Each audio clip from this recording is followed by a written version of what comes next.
Hey guys, welcome back to another edition of Halo Halo Mix Vlogs. This is Raynan, and I just came back from driving my wife to work, and it's been a while since the last time I made a video, since I uploaded one, and there's so many stuff, there's so many things that are unraveled that are starting to play out right now, and uh, really let's get into this because I don't want to spend a whole bunch of your time. I just want to share to you my thoughts and my views, my opinion, and what's going on around here, because there's so many things going on around here. To start with is the temperature is kind of warm in the morning, especially when the sun is up, um, but at night it goes down to plus 3 degrees Celsius, just like a couple of nights ago. I have to close the my my basement window because the cold air is coming inside and it's triggering my and then my heater kicks in because it's cold, a little bit cold. So yeah, so that's one thing. So this is it is kind of good for the farmers because it's not too hot. Because if it's too hot, and it's dry, it will instantly kill all these. It will dry out all the canola plants that they have right now in the field. So it's kind of good, but then it will take longer for the crops to mature, right? And then we have the gasoline prices have exploded from a month ago. So I have to drive my wife to work just to save a few $100 here and there. And then you have the grocery prices. The prices in the grocery stores are going up. uh, about a month ago, gasoline is just a buck 78 or a buck 75. Since then, it went up by around 20 cents. So there's a gasoline station here that is selling regular unleaded for a buck 95. So that is a 20 cent increase per liter, and that's gonna cost you, or that's gonna cost us. I mean, it's not only happening here in Canada. It's happening in the US. It's happening all over the world because, as we all know, these are it is priced in US dollars. So whenever the price of crude oil goes up in the US, it goes up in Singapore, where um, Philippines gets their pricing for our crude oil, and it's all over the world. Okay, and so yeah, I just want to share it to you, and I hope you get yourself prepared. And I don't think we'll see any relief anytime soon, right? And so what I'm doing, or what we are doing right now is, so we have three vehicles, and we decided to use the SUV and the car which I am driving right now, my son's car, which is a Honda Civic, which doesn't consume that much gas, unlike the truck that I have, which I used to go to work. So I haven't used that since April 28th. So just by just idling it in no, I mean, not idling, but keeping it in the garage, that's saving me. I haven't registered that for almost 2 months, and a month to register it for a month is costing me $150. $150, and then the gasoline, it consumes um 12 liters per 100 kilometers. And so I do 200 kilometers a week to get to get to work and back home. So that's saving me 1240 no that's saving me 24 liters per 24 liters a week. So what I did was I carpooled with my with another my coworker, which is another Filipino, a welder. So we do he drives 2 days in a week, and I drive the next 2 days, and so on. So we're saving, him and me are saving like half of our gasoline consumption in a week. So right now I'm saving roughly $15 to $20 a week in gasoline alone. So it used to be a, I used to drive by myself, back in when gasoline was really cheap. And right now, so I'm saving like $20 a week just for the gasoline. So that translates to $80 a month, more or less. And then $150 to register the vehicle, which my truck, which I haven't done so. So that is $230 I'm saving in a month, that alone. And then we're buying bulk stuff, whenever there is a sale. There's stuff on sale in the supermarket.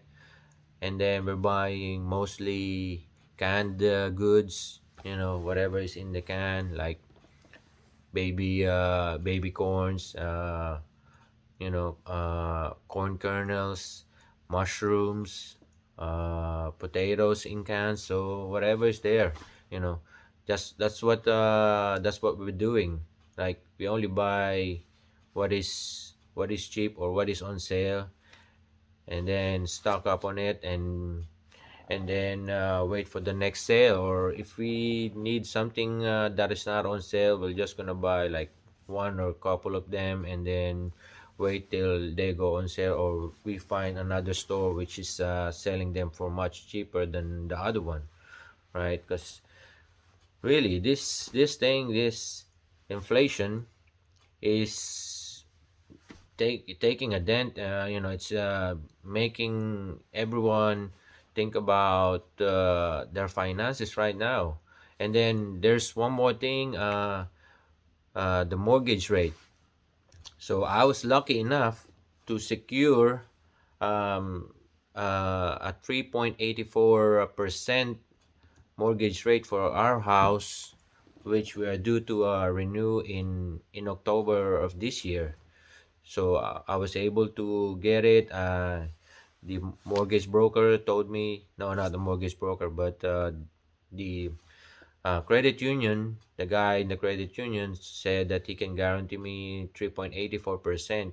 Whereas 5 years ago, when we took out the mortgage, it was only 3.14. Just imagine the people who are about uh, to renew the mortgage at the end of the year, mostly November, December, and then January, who are still who cannot secure a loan right now, or who cannot secure an interest rate, a pledge, or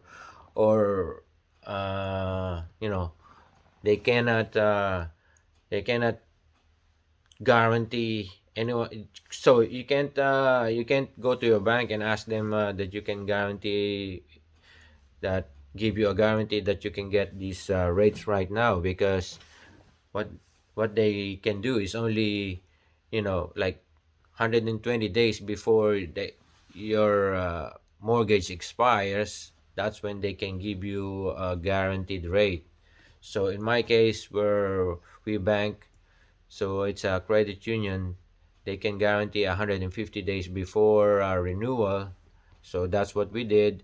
It was May 17, 3.84. That's a whole lot, especially if your mortgage is more than 100,000. You know, that tiny bit of movement in mortgage rate, in interest rate, it's gonna trigger a bigger interest payment. So we were lucky that we were actively paying off our mortgage, and so it went down. by half of what it was back when we took out the loan. So that kind of give us a little wiggle room that we can still save from what is happening right now. I mean, we're kind of on the edge right now, but we still have a little bit of wiggle room because not only our mortgage our balance for the house is lower than what it was 5 years ago, but we stock up on food. We have a few sacks of rice. The rice here has exploded in price. Last year, an 18.1 kilogram jasmine rice, a sack of it is 21 bucks when they are on sale. So when they go on sale now, it was 34 bucks, and the regular price was 45, and that's a lot of money. Okay, so we were able to save because we kind of bought. My wife bought like 6 sacks of rice, and we have like 10 sacks of rice right now. So yeah, so wherever you might be, you know, I I don't know what to say. Like, there are people who are looking at this whole thing as if they're just, yeah, certainly we can't do anything about it. You have to drive to work, you have to go to work, you have to spend a few dollars to get to that big box. No, not big box. You have to spend a few dollar to earn that big box. you know but you have to understand that, you know if you go for the bigger, if you want to get that bigger salary, you need to have you need to spend a tiny bit of a fraction of it just to get to that bigger salary. It goes to, I don't know really I wanna tell you right now, but you have to sometimes you have to, because I'll gonna explain it to you, but it might not be what you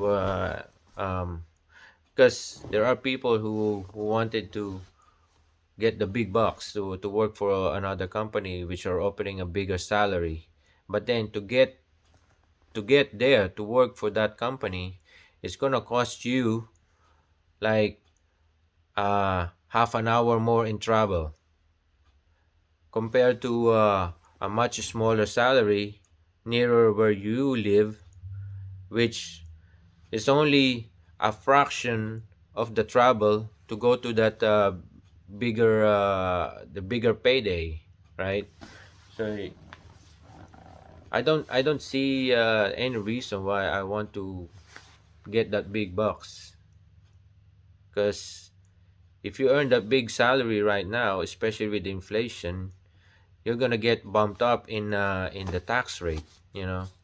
So, kung ang sweldo, so may mga right, I just gonna can't explain this in English any further. So I have to explain it in Tagalog. So, merong may mga trabaho rito na like an hour away that are paying a good salary, like not really that much in difference, but to get there, you have to drive at least half an hour to an hour more in the summer, and in the winter it's going to take longer.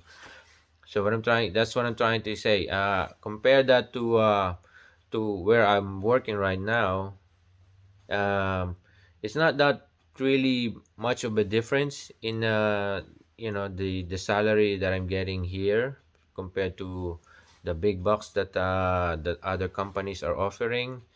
But for me to drive here to my work is only around 15 minutes, and it's costing me less time and less money to spend on fuel, especially now that the fuel prices have exploded.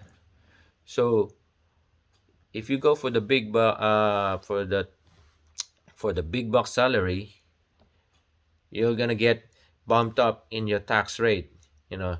So I'm only here. If I go to that other company, they're gonna I'm gonna get a raise. Obviously, my cause my pay will gonna get significantly bigger, but then I'll have to the my tax rate will gonna be pushed up. So my tax rate that I'm paying is gonna get to this point compared to here where I'm working right now, and then I have to pay more in gasoline just to get there, and then my time, wear and tear of the vehicle.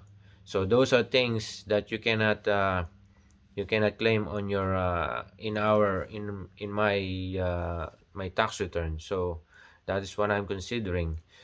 So even if you go for the big bucks, you consume more time on the road, consume more in fuel. You make your car travel more or gain more mileage, and that doesn't make sense to me, right? So that's why I tend to stay with my company, which is a lot smaller, but it feels like a big family because it's a family business. It's run by good people, and can't complain. And I'm living just I'm driving to work 15 minutes away, and it kind of makes me feel at home, right? So wherever you might be, it doesn't matter if you're in Middle East or in Europe or in Africa or in Asia.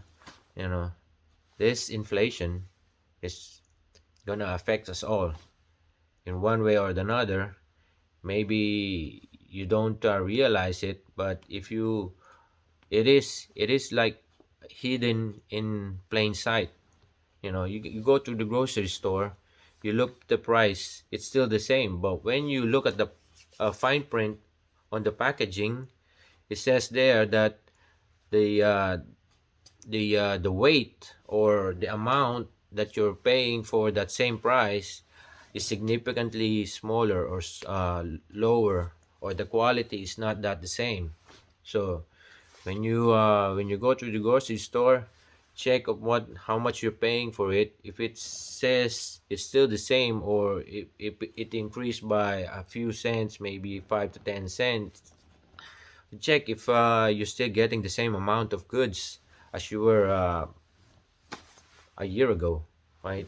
So uh, you have to prepare yourself, because you don't know what's gonna happen in the next you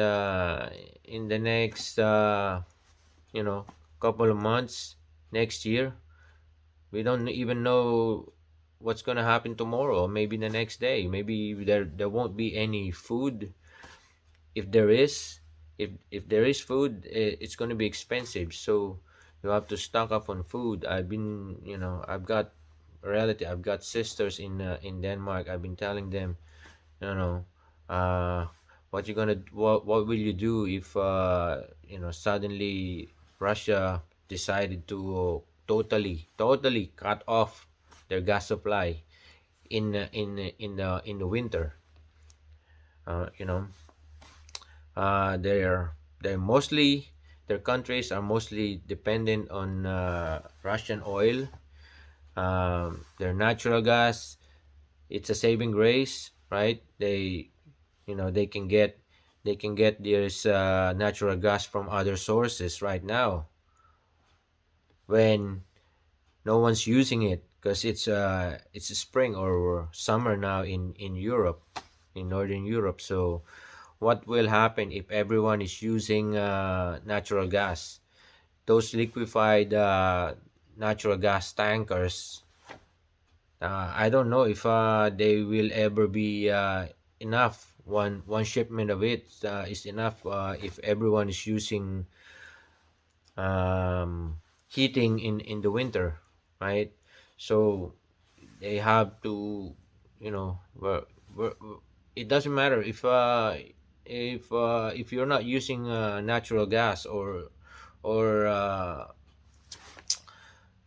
in some ways, in some form, right? So there are countries right now like Malaysia, they're not exporting chickens to Singapore, and India is restricting export of sugar, and there are countries who are restricting export of wheat.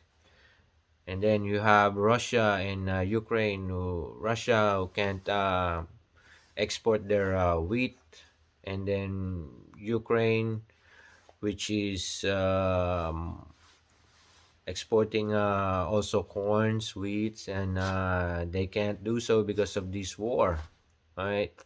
So better be prepared for what is coming, because we haven't seen the worst of it yet. The worst is still to come, right? The war has just started 3 months ago, and there is normally a lag. So there's a buffer, right?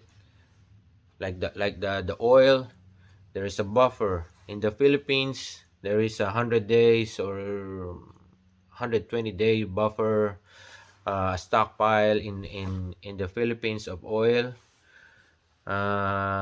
So we're gonna start to see the real effects of this war, and probably the middle of summer or in the fall, where things will turn to the worst. I mean, this is only my opinion. This is this is my what I can think of what's going to happen. It doesn't really mean that it's gonna play out like I'm saying it right now, but whatever we're doing right now is stockpiling on food. It's if food crisis, if the food crisis that I'm saying that it's not gonna happen, it's not gonna play out as I'm expecting it to, then we have food for probably half a year worth of food, and we don't have to buy for the next couple of months, right? But what if it plays out like I am thinking it to happen, like ha yung paano kung mangyari nga na magkaroon ng shortage, na food shortage, and what's gonna happen? uh Even if you have the money, even if you have $1 million or a 1 million peso, what is important is what you can buy with it. It doesn't matter you have 2 million, 3 million, but what if wala ka nang mabili, wala kang mabili no anong gusto mo, right? And that's the problem. Okay, it's taking too long, and I still have to go to work. I have to start preparing now. It's already 7 o'clock in the morning here, and I'll see you again next time. Please do whatever you can. It's kind of scary just to think of it right now. I'll see you again next time. Have a good day, and enjoy the rest of the work week. Bye bye.